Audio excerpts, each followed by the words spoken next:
start, putting the Bronx to paper? That was in 1989. In 1989, I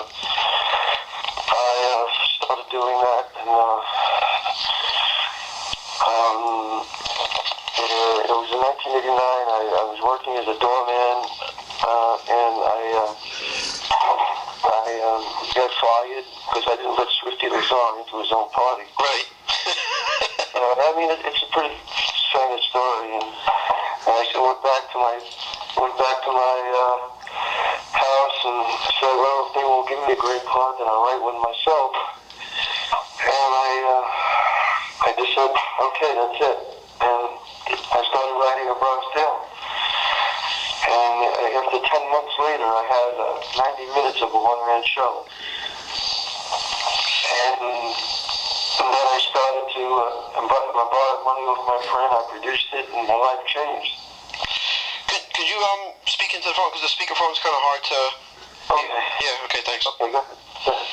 So, what was it like making a living, prior to that, and then even when you start getting... It was pretty rough. I mean, I was working as a doorman, and it was pretty rough.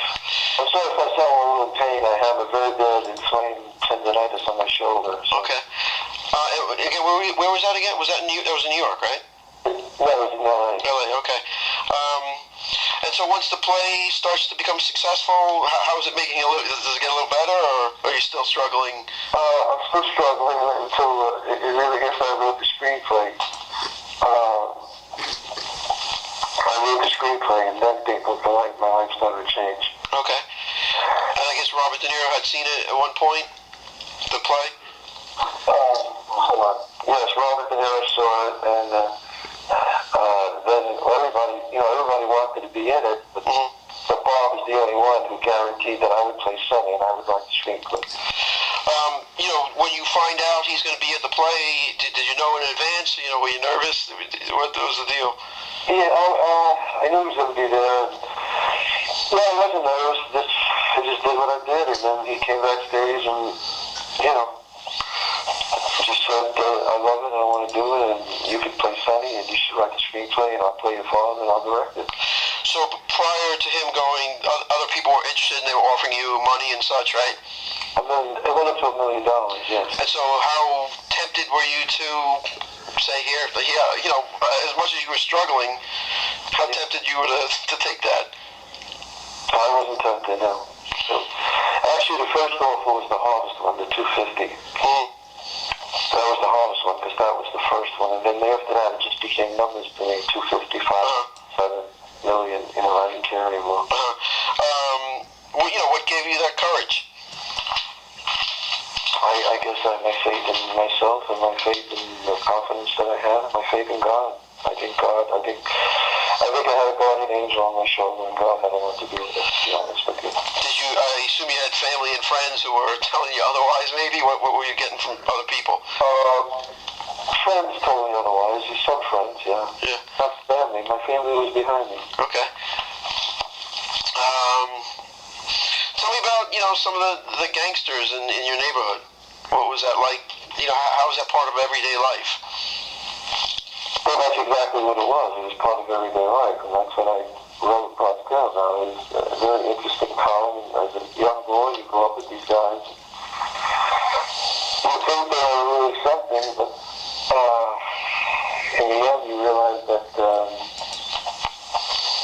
really not the thing you thought they were, But they live off the sweat of other people, and it's nothing to be proud of being a gangster. How close did you come to not learning that before it was too late? I don't think I ever would have become a gangster, because I just didn't. I had a dream that my parents told me not to waste my talent, so I always wanted to do something with my life. I wasn't cut out to be a gangster. I cared about my life, And obviously, the Sonny character, I guess, was based on a couple of people, but they did that. They kind of steered you away. No. Actually, the Sonny character was never. If you remember the movie, he didn't want that. Right. That's what I mean. Yeah. So he kind of.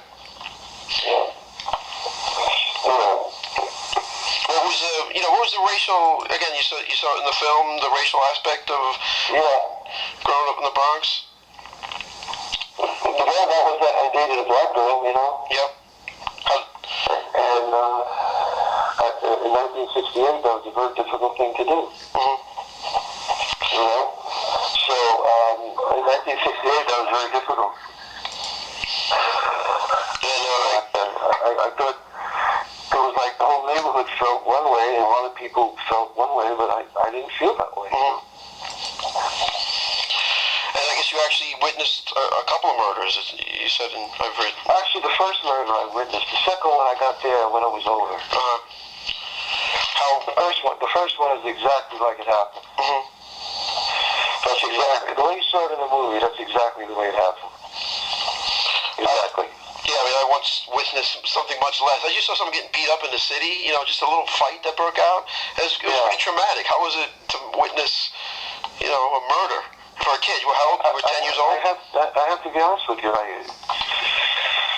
I was alright. I just forgot about it. Mm-hmm. You know? But obviously, it left an impression on me that it always stayed in my head, and I ended up writing about it. So it was there. And you actually had the scene did the cops question you, and was that kind of pressure? No. When they brought me upstairs, when my father brought me upstairs, the cops came up, but I never went down. But as a writer, I embellished that. You're right. Okay. Did you also did you have those friends who I know that was that a little embellished? The kids blow up in the car and is that yes, yeah. They died, yes. But I never got in the car. Oh, so that actually happened to your friends? Yeah. Wow, pretty good. I never got. It was there was guys that were doing things, and I just wouldn't get involved in it. How many budding relationships you think fell to the door test? Probably a lot. Yeah, the last girl I went around, she did not pass the door test, but I said, you know what, I'll wait. Well, it's a little harder today because of the electronic button. But if the girl tries to do it, at least with the button, then it's okay. Yeah, I don't have electronic buttons. I'm probably not struggling as much as you, but yeah, I still got the just the regular thing. Well, sometimes you hit the button and the door opens up. Yep. So what magazine is this for? It's called Times Square Magazine. Right, and when does this come out?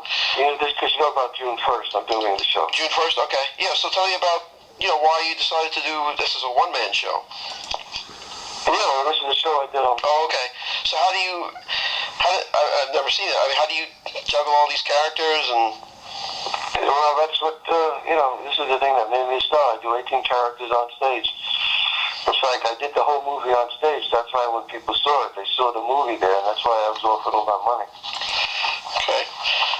And when is it again? June 1st? June 1st at the Capitol Theater in Port Chester, New York. Only one night only. Okay. Did you do this because you couldn't work and play well with others? One man, is that... No, I just decided to do a one-man show because I was unknown, and I said, well, if somebody's going to recognize me, then I'm the only one on stage. Okay. What did your dad think when were your parents alive when the film was made? Yeah. Oh yeah. What did they? My mother's still alive. My mother's 94. My dad just died at 90 a few years ago. So they saw a lot of my success. How much of a celebrity did they become in the neighborhood? Were they still down in the Bronx? Not at the time. They were not in the Bronx. They were in Florida at the time. No, they became very famous. Okay. When my parents, I moved up here when I was 5, and I always used to go back. We always used to go visit their friends, and I'd always say, why didn't you move us from the Bronx? It was great, Your kids ever feel about, they probably visited the Bronx with you. They visited the Bronx, but I don't think they want to live there. Okay, because here it's hard to get around, and I was a kid trying to. They like it pretty much up there. Are they? Are they writers, actors, anything like that? Yes, both of them are in the business. Both of them want to be in the business, yes. And both of them, my son Dante has a band called Camus, and he's also an actor. He's been in like 4 shows at the Broadway Westchester Theater. he's had the lead in shows. He's fabulous. He's a very talented songwriter, singer, actor. My daughter is an actress, singer, dancer. I mean, both of them are. She had leads in 4 shows, so they're both.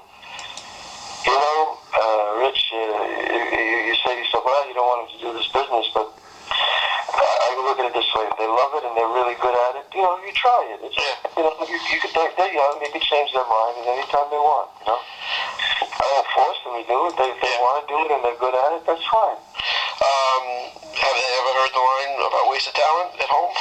Every day. Okay. And do they ever kind of say, Dad, you know, we've had enough of that? Every day. Okay. Yeah. But I told them, you'll say that to your kid. You'll see. Okay. All right. Anything else you want to say? What's that? No, I guess I just want to say that this was the show that in Vegas it was voted the #1 show of the year on the Las Vegas Strip. It was a hit in New York, and I'm doing it for one night only. So I know the tickets are really going quick. So when does this come out? Definitely before June 1st. You know, so I'll probably write it this week, but you want me to give you a call when it comes out, or you want me to let you know, or send you an email?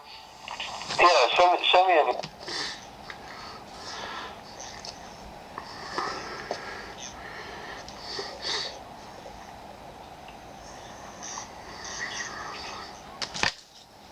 Is it something that people are? You think they're making this into a screen film also? What? The one-man play, is that something? No. Okay. What's going to happen to it? It's going to be a musical in a couple of years. Okay. Yes, so. How does that sound? How would that sit with Sonny the Gangster, you think? Well, he's gone right now. How do you think it... So is it... Good. Is it, I mean, difficult to meld this thing into a musical, the seriousness of it? Yeah. It's like Romeo and Juliet and Guys and Dolls smashed together. Okay. All right. Thank you very much. Nice talking to you. Well, thank you. All right. Bye-bye. Appreciate it. Bye. Thank you.